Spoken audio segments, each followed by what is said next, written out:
people that are in this business, and it's kind of evolved over the years. From the very beginning, it was probably 8 years ago when I started Salt Chamber in 2012.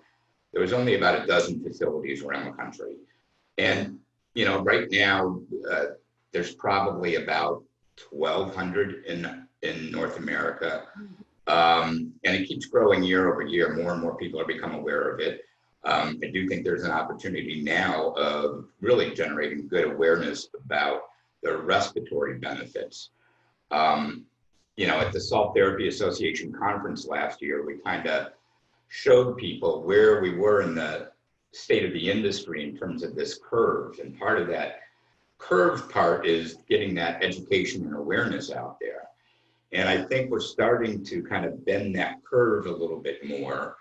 And at the same time, we talked about you also are going to have people trying to get into this business. And it's amazing to me of how many products I've been seeing.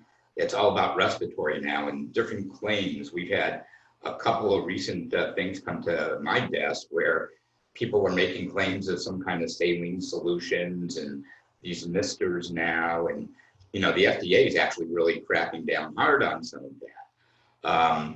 And so that's where we have to be real smart about the education and awareness aspect of this, because when people do see it, yes, it's cool to have that wow factor, but then when you explain it, I've been on the line with some doctors, and there's a lot more interest right now in getting into the science of it. And as the certified halotherapist program has been rolling out, it's just been a lot more knowledge, and that's a lot of what we need right now.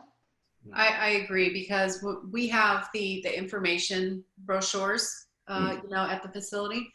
And so when it's in front of them and they're seeing all of the different conditions that help, they're like, oh yeah, my husband has this, I have this, my friend has this.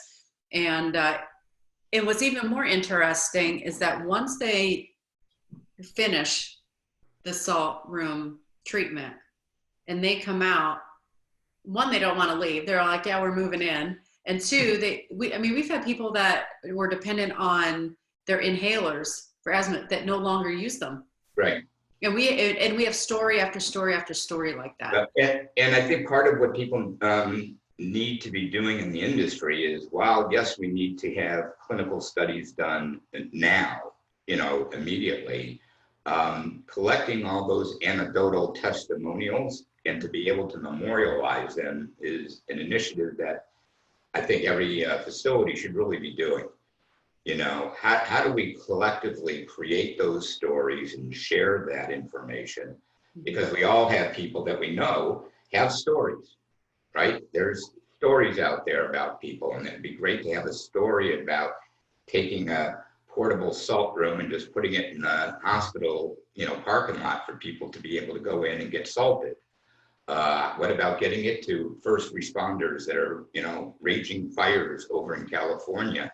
What if there's some protocols established? So I think there's, to your point, people see it, people go in, people do get, benefits from it. So without a question, there's benefits. Now, how can we quantify and qualify that so that we can start having a more accelerated way for people to become aware about this? Mm-hmm. And that this become part of the new normal in terms of respiratory hygiene. Right, and I agree with you, and I think it will. I think it's more on the minds of people now more than ever, because it's all about keeping your immune system strong and your respiratory health. And we didn't talk about stuff like this before, but now we are.